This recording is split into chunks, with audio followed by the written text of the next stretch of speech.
Hello everyone, this is Defense Politics Asia, and this is the situation report or the summary for the day of 982 for the 1st of November. I forgot to put a space, and so it's also known as the SITREP. And I saw a comment asking if this is a children channel. I just have to say yes, it is. It's a children channel. You learn about elephants, rhinos, flowers, and dinosaurs. So I hope I answer your question. Anyway, so we're going to start off the situation report. The frontline changes report is already out, so no, you can check it out if you want a shorter version of this report. So we're going to start off with the Kursk front. So in the latest information from the Kursk front, we still have the same. There is no more attack on the Novi Put. This no longer happened for the past 24 hours. On the western flank, the Russian forces are still largely fighting in the same areas. Novo Ivanovka, Lyubimovka, Nizhyn Klin, Darino, and Nikolaevo Darino. The Ukrainians are counter-attacking over at Novo Ivanovka, but that's about it. So the Russians are still pushing. The Ukrainians still seems to be still holding the line pretty decently. So the Russians, weak. Anyway, we maybe it's the North Koreans' fault. Everybody is especially the pro-Ukrainian side is hyping about about North Korea. Maybe it's the North Koreans, lousy fighters, can't fight. Yeah, eat more rice lah. Anyway, over in the southern flank, there is fighting reported at Blakovo. So this clash also continues to be the same. There's no change in the situation in the Kursk front. So, and there is some geolocation. This Lancet hitting artillery system, and at Yablukivka there's a missile strike on Ukrainian troops, and that's about it. I wonder what the pro-Ukrainian side, the YouTube channels are talking about. Like, there's so much bad news. I don't even know what can they like thumb the chest about. North Koreans, I don't know. Over in the Kharkiv front, you guys can tell me because I don't watch Ukraine war stuff on YouTube. So over at Voschansk, there is fighting reported at Voschansk. There is a geolocation of Ukrainians capturing Russian soldiers in the Voschansk. This is actually interesting. So they drop a footage. This is by Deep State UA, the pro-Ukrainian source, showing them raiding a basement and then allegedly capturing some Russian soldiers. So, but that's about it. It was chance. Otherwise, that's all. We move into the Kupiansk front. At the Kupiansk front, we have fighting reported at Petropavlivka. So, other than that, there is that's all from this area here.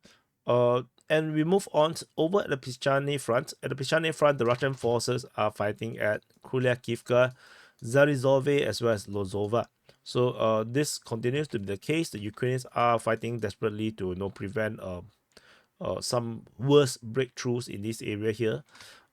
Moving south at the Svedove front, in the latest, which is like the as per this recording, the past 1 hour, the Russian Defense Ministry announced the capture of Peshot Trefneve. So this is the latest information. This is not part of yesterday's report. This today's report, and it's very interesting because we know that the Russians were attacking Peshot Trefneve from Vishneve. So there is a possibility that the Russians have advanced in this way, or perhaps even all the way to the north of Nadia. There's a possibility.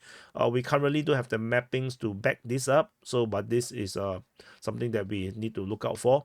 So this is one of the 2 settlements that the Russian Defense Ministry today announced that they have captured. We move on. Over in the southern flank of the Svedove front, the Russians are attacking at Druzilibivka, Krakivka, Makievka, and Katerinivka. So that's about it in this area. No much news regarding this.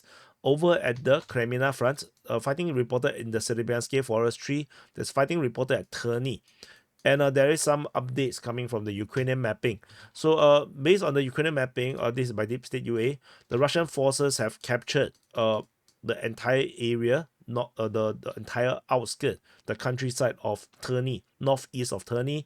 Russian forces advanced greatly around this area here, and there is a new geolocation showing the Russian forces in the northeast of Terny. So the Russians, I think Terny is going to fall pretty quickly. So let's see how these continue to move. There's a lot of grounds being captured by the Russian forces. After Terny, So we move to the Sivers. There's nothing happening at Sivers. Bakhmut, there's only fighting reported at Stupovsky, but that's about it. There's nothing else over the Bakhmut front. We move into the New York front. At the New York front, I just want to highlight why there's so few reports, because the Russian Defense Ministry yesterday do their weekly summary. So because they do a weekly, so there's not much information. I can't report, I can't map anything from there.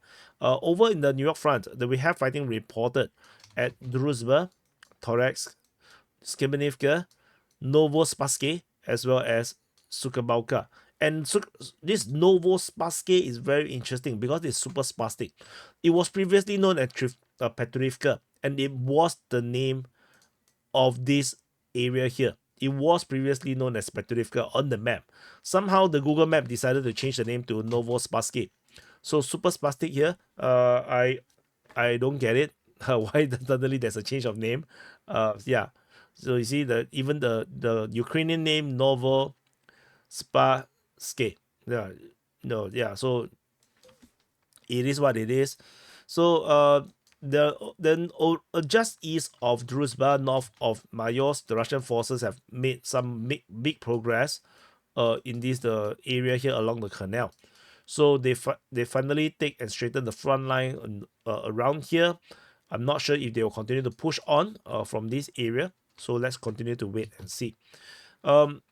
We move away to and go to the Pokrov front. At the Pokrov front, over in the Pokrov sector, Russian forces are attacking at Lyubivka, Mykolaievka, Krutya, Novokrodivka, as well as Lysivka. So that's about it. I think this is very skirmishy at this moment. I think there is not good. There isn't a major offensive currently happening here. There is just a lot of skirmishes. Maybe the Ukrainians are trying to push back, but it was not reported in that way. So there's a lot of fighting here. Over at the Selidove region, there's still fighting being reported at Selidove somehow, probably in the northwest. Fighting is reported at Vishneve. Geolocation of a Ukrainian armored vehicle got struck by FPV drone just off the railway line, south of Petrivka. There's another one further away. So this at Zofte, and then another one over here at Pustinka. Yeah. So over in the Sukhrini region, there is fighting reported at Novodimitrivka, Kremina Balka, as well as Novoselidivka.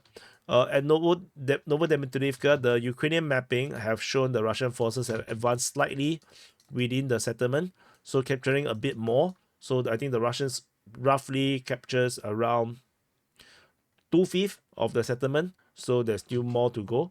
Over in the Khernik region, at the Khernik sector, the latest Russian Defense Ministry report announced the capture of Kurakivka. So they have claimed that they have taken the rest of Kurakivka, which is according to what I've analyzed and said during the conclusions.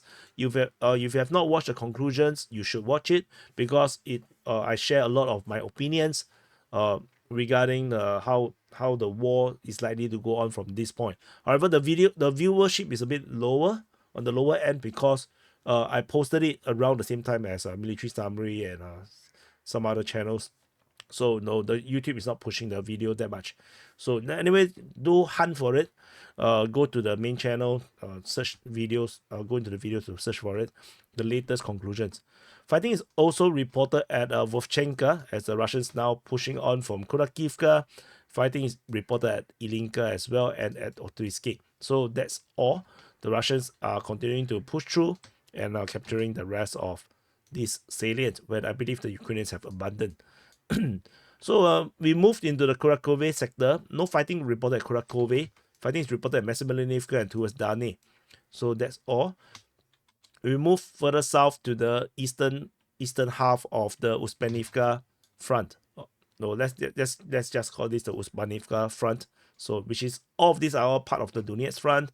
Bakhmut, Pokrovsk, all of this is actually part of the Donetsk. So at the Uspanivka eastern flank, the Russian forces are fighting at Antonivka and Katerinivka. So that's all. On the western flank, we have some major serious situation happening. Fighting is reported at Trudove, and the Ukrainian mapping have shown that the Russian forces have captured Yasna Polyana. So this confirmed the declaration by the Russian Defense Ministry. Fighting is still reported at Shetarsky, with the Russians only capturing the eastern half or the eastern side of Shetarsky. However, as per I have predicted or analyzed that I most likely will happen, the Russian forces have entered Maximivka and straightened the front line all along this main road north of Novoyukreenka. So that's a huge amount of change. So the question now is, will the Ukrainians defend at Maximivka over here? I got a feeling they will not. I don't think they were going to defend much here, because the rear of this village is pretty sparse. So I don't think they're going to hold the position here. I think the defense line is going to be maybe around this line. This is where the defense line is going to be, and along to Trudove, protecting Uspenivka. I think this is where the line is going to be. So I think the Russians will still continue to progress in this area here. So yeah, let's see how this continue to develop. Geolocation of Russian soldiers was geolocated by Deep State UA. Yeah, in Preshestivka. Like, this is so far away. Like, when we look at the front line, we don't even know where's Voleda now, because it's like we have moved so far away from Voleda. It's like, it's crazy how unimportant and strategically, not important. What fortress city? No, nobody remembers Voleda. So there's nothing at the Velikan Novosibirsk sector. Over the Zaporizhia front, we have no reports of fighting around here. There's no reports of fighting. There's no shelling report at Kherson. There's only some reports of fighting with at the Pridniprovsky direction. Geolocation of missile strike on Kherson, but that's all. So anyway, that's it. So this is the SITREP, or the summary for the day of 982 for the 1st of November. Short SITREP. Press the like button, subscribe, enjoy a great weekend, and I'll see you guys in the next update.